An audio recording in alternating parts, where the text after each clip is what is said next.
Last time का समझ आ गया सबको? इंजन के बारे में कौन सा पार्ट क्या काम कर रहा है, क्या नहीं कर रहा, सारी चीज़ें, ठीक है। अब ये समझो इसको पैक कैसे करना है। पहली चीज़ तो इंजन में ये चीज़ ध्यान रखना है कि इंजन जब भी पैक करोगे तो वो हर एक जगह इंजन की लुब्रिकेंट होनी चाहिए। विदाउट लुब्रिकेशन कुछ भी चीज़ मत करना, क्योंकि इंजन ऑयल में लुब्रिकेशन सबसे ज़्यादा ज़रूरी है। लुब्रिकेशन मतलब ऑयल लगना, ठीक है। अगर मैं इसमें भी काम कर रहा हूँ तो ये पूरे एरिए जहाँ तुम्हारा हाफ बेरिंग लगेगा, इन एरियो में पहले यहाँ साफ़ होगा, ऑयल लगेगा, उसके बाद हाफ बेरिंग साफ़ होगा, ऑयल लगेगा, तब ये लगेगा, उससे पहले मत लगाना। इसी में समझ लो कि जब इतनी सी चीज़ों में हर जगह ऑयल लग रहा है तो इंजन के हर एक पार्ट में ऑयल सबसे ज़्यादा ज़रूरी है, ठीक है। उसके बाद ये है तुम्हारा पिस्टन। पिस्टन में कुछ चीज़ें ध्यान रखनी है। पहली तो पिस्टन के ऊपर का जो दोनों कट है वो ध्यान रखना। जो बड़ा कट होगा वो इंटेक का होगा, जो छोटा होगा वो एग्जॉस्ट का होगा। दूसरी चीज़, पिस्टन के अंदर 3 रिंग होगी। 3 रिंग में 2 रिंग जो है ये कंप्रेशन की है और लास्ट वाली रिंग जो होगी वो ऑयल की होगी, इंजन ऑयल की, ठीक है। इसका काम यही है सबका कि ऊपर से कंप्रेशन बन रहा हो तो वो नीचे ना आए, और नीचे से अगर ऑयल है तो वो ऊपर ना आए, ठीक है। रिंग का काम यही है। दूसरी बात, रिंग के तुम्हारे ये कट होते हैं, ये दिख रहे हैं ये वाले कट। ये कट रिंग एक सामने नहीं होने चाहिए। जैसे ये आगे दोनों एक साथ आ गए, ये एक साथ नहीं होने चाहिए, थोड़ा सा आगे पीछे होना चाहिए, ठीक है। क्लियर है ये? तीसरी चीज़, जब भी तुम गाड़ी में से पिस्टन निकालोगे, जैसे कई गाड़ियों के अंदर पिस्टन की रिंग खराब हो जाती है, जिसमें पिस्टन खराब नहीं होता, सिर्फ रिंग खराब है, रिंग चेंज करनी है, तो रिंग चेंज करने के लिए पूरा पिस्टन बाहर आता है। तो ये ध्यान रखना कि जिस पोजीशन से ये पिस्टन निकाल रहे हो उसी पोजीशन पे जाना चाहिए। मतलब जिस सिलेंडर में से पिस्टन निकाल रहे हो ये पिस्टन उसी सिलेंडर में जाना चाहिए। ये नहीं होना चाहिए कि तुमने 1 नंबर से निकाला और 4 नंबर पे लगा रहे हो या 3 नंबर पे लगा रहे हो, नहीं। 1 नंबर मतलब 1 नंबर। तो 1 नंबर का पिस्टन के साथ जो कनेक्टिंग रॉड और उसका ब्रैकेट आता है, ये उसके साथ लगा के एक जगह पे रख देना, जिसमें तुम्हें पता रहे कि ये 1 नंबर का है, ठीक है।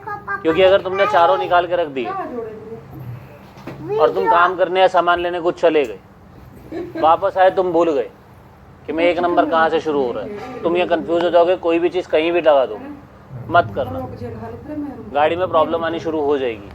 तो जोन सा पिस्टन जहाँ का होगा वहीं लगेगा, और जोन सा ब्रैकेट जिस कनेक्टिंग रॉड का होगा उसी कनेक्टिंग रॉड पर लगेगा। क्लियर है ये चीज़? तीसरी चीज़, इसको भी लगाने का एक तरीका है। कईयों में तो इसके अंदर एरो लिखा है, बना हुआ है, लेकिन किसी किसी में एरो नहीं होता, ठीक है। तो जिसमें नहीं होता वो किसी भी तरफ लगा दो, लेकिन जिसमें एरो है उसका मतलब ये है कि पिस्टन जैसे यहाँ पर ये लगा है, ये टाइम ये जो ये पोजीशन आएगी वो इंटेक वाली, ठीक है, बड़ा वाला इंटेक, छोटे वाला एग्जॉस्ट। तो ये ध्यान रखना टाइमिंग किस साइड है। अगर इसमें ये जो एरो लगा हुआ है, एरो का जो आगे का पॉइंट होगा वो टाइमिंग साइड होगा, ठीक है। पिस्टन पे भी एक जगह एरो है, ये कई पिस्टन पे होता है, कई पे नहीं होता। तो ये पिस्टन की तरफ, ये इसकी तरफ, तो दोनों ये सेम होना चाहिए। क्लियर है? समझ गए?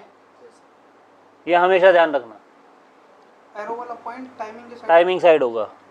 दूसरी और आगे जितना भी ये हाफ बेरिंग है ये हमेशा चेंज कर देना इंजन के टाइम पे। हाफ बेरिंग, हेड के बोल्ट और कई बार हेड गैस्केट भी चेंज होती है। अगर पुराना इंजन खोल रहे हो तो उसकी हेड गैस्केट भी चेंज होगी, ठीक है। उसके सारे बोल्ट चेंज होंगे, उसके सारे बेरिंग चेंज होंगे। ये ध्यान रखना, हर एक चीज़ चेंज होनी चाहिए, नया डालो, पुराना नहीं डालना। और अगर जो अब जो इंजन आ रहे हैं उसमें HLA लगे होते हैं, जो टाइमिंग मैंने बताया था, टैपेट जैसे ये वाला टैपेट है नीचे रखा है, उस टैपेट वैसा जो टैपेट है वो टैपेट अब नहीं आते, अब ऐसे HLA टाइप के टैपेट आते हैं, इसके साथ एक टैपेट लगा होगा वो आता है, ठीक है। तो ये कंप्लीट चेंज होता है। जब नया डलता तो ये नए डलते, इंजन एक बार खुलेगा तो ये भी नए डलेंगे। ऐसे करके बहुत सारी चीज़ें हैं जो ध्यान रखनी होती। और इसमें हमेशा ध्यान रखना, पिस्टन कभी भी एक नंबर का किसी और पिस्टन में नहीं जाना चाहिए। तो ये जिस टाइम तुम खोलो, अगर तुमने एक पिस्टन निकाला तो उसी टाइम इसको उसमें लगा के उस पर निशान लगा दो, कोई भी किसी भी तरीके से, मार्कर से लिख दो, किसी भी चीज़ से लिख दो। या कई बंदे क्या करते हैं कि जैसे एक साइड में डॉट लगा देते हैं, किसी भी चीज़ से हल्का सा डॉट लगा दिया, एक लगा दिया एक नंबर, बाकी लगा दिए तो वो 2 3 4 लगा दिए तो वो पता लग जाएगा कौन से नंबर का है। ठीक है, ये तरीके हैं, ध्यान रखना। या फिर अपने ही रूम के अंदर 4 कीले दीवार पे लगा के उस पर लिख देना 1 2 3 4 और चारों पिस्टन एक एक एक करके टांगते चले जाना। ठीक है, समझ आ गई ये चीज़। इंजन पे जब भी काम करना है हर चीज़ का ध्यान रखना है, कौन सी चीज़ कैसे लगनी है, क्योंकि हर एक चीज़ लगाने का तरीका है। क्लियर है? रिंग समझ में आ गया कैसे लगानी है, पिस्टन किस तरीके से रखना है, खोलते टाइम कैसे काम करना है। और किसी भी चीज़ में पूरे इसमें इंजन में आयरन वाले हैमर का इस्तेमाल नहीं होगा, प्लास्टिक वाले हैमर का इस्तेमाल करना है, क्योंकि आयरन वाले हैमर से ये क्रैक हो सकता है, बैंड हो सकता है, कुछ भी हो सकता है। समझ गए? अगर इसके चैम्बर के अंदर सिलेंडर के अंदर तुम्हारे किसी पेचकस लग गया, कुछ लग गया, उसमें एक लाइन आ गई तो वो हेड ब्लॉक पूरा ख़राब हो जाएगा, क्योंकि उस लाइन की वजह से पिस्टन कटना शुरू हो जाएगा। और पिस्टन जैसे कटना शुरू होगा ये ख़राब होना शुरू हो जाएगा, तो ये कंप्रेशन लीक होना शुरू हो जाता है। क्लियर है ये चीज़? सबको समझ आ गया?